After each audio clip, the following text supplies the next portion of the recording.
por que o autor colocou esse versículo aqui? O versículo diz assim: Jesus Cristo, ontem e hoje, é o mesmo e o será para sempre. Porém, quando nós analisamos com um pouquinho mais de cuidado, nós podemos levantar aqui pelo menos duas hipóteses do porquê que esse versículo 8 aparece aqui. A primeira, sugerida por um teólogo chamado Warren Wiersbe, é a seguinte: que o fim da vida deles, dos nossos guias, aqueles que nós devemos imitar, é justamente Cristo Jesus, ontem, hoje e eternamente. Essa é a primeira hipótese. Ele faz uma argumentação que nós devemos seguir os nossos guias, porque o fim da vida deles é Cristo, o Cristo imutável, ontem, hoje e eternamente. E a segunda hipótese, um pouco mais complexa de se compreender, ela faz como se fosse uma intermediação entre o versículo 7 e o versículo 9, que nós veremos à noite. Mas seria o seguinte: esse versículo está entre a recomendação de líderes fiéis e a condenação de líderes falsos, que é o versículo 9. Ou seja, ele está posicionado entre os guias que devem ser imitados e os pregadores que disseminam doutrinas novas e estranhas, doutrinas falsas. E nós não podemos perder o nosso foco. Cristo, Ele é o imutável, Ele que nós devemos seguir. Eu creio aqui é que essas duas hipóteses não são hipóteses excludentes, são complementares. O que eu quero dizer é que ambas são como diferentes lados da mesma moeda. Eu quero dizer que Cristo é o fim da vida daqueles que nós devemos imitar, bem como quem deveria, em última instância, ser imitado. Que Cristo é o mesmo, o Deus revelado, que veio em carne, que habitou entre nós, que não muda e que não há sombra de variação, e que nós podemos confiar hoje e para sempre, eternamente. E é para Jesus Cristo que nós devemos olhar, e não para líderes apenas, líderes que podem errar, líderes que podem cair, ou para falsos líderes que pregam qualquer outra coisa que não é o verdadeiro evangelho. Cristo é o supremo pastor da igreja. Os líderes, como o versículo 9 diz, são transitórios. Os líderes, como o versículo 7 diz, são transitórios. E sendo Cristo o próprio Deus imutável, é nele que nós devemos confiar e quem nós devemos, em última instância, imitar. E essa verdade, ela nos serve para muitas coisas. Por exemplo, nela nós podemos descansar, confiando em Cristo em meio às nossas dificuldades. Ou a sua fé é uma fé que está depositada no pastor. Não, eu confio no pastor. Eu confio no pregador. Quando esse pregador não existir mais? E quando esse pregador te decepcionar? Onde que está a sua fé? Depositada em Cristo ou depositada no homem?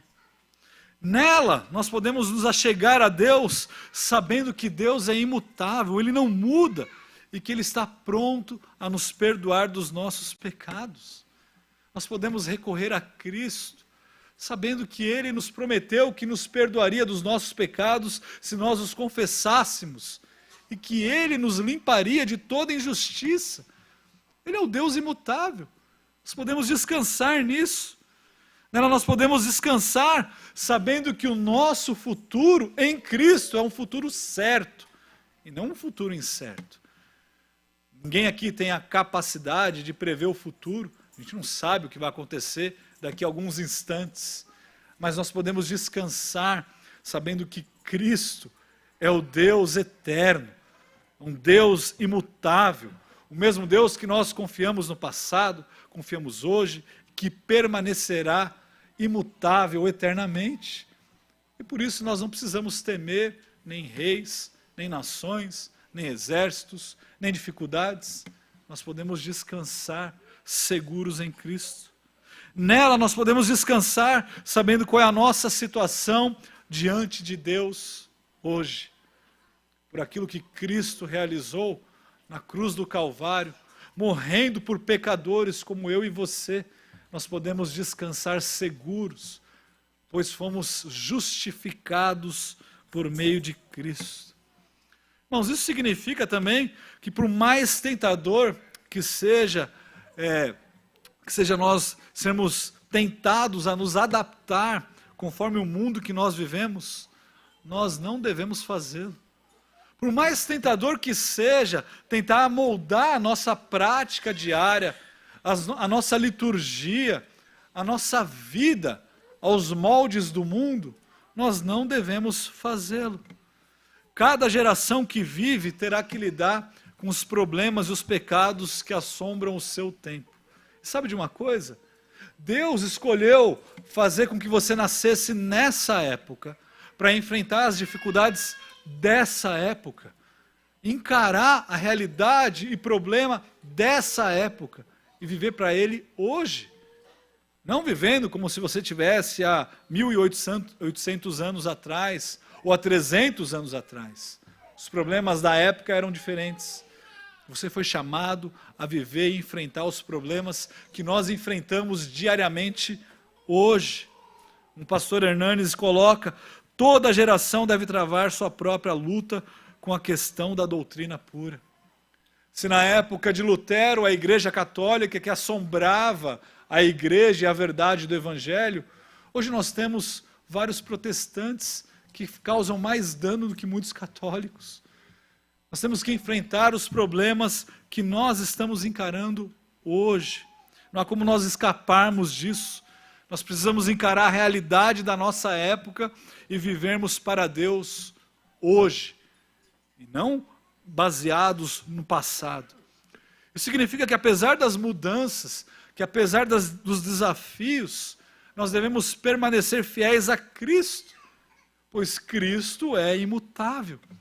As expectativas, as circunstâncias, as dificuldades, a moral, o mundo, tudo isso pode mudar, mas Cristo permanece o mesmo.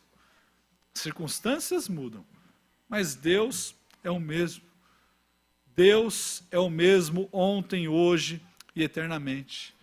Não é Deus que deve se amoldar às coisas e ao nosso mundo, mas nós que devemos nos amoldar a Deus. Esse é o nosso chamado.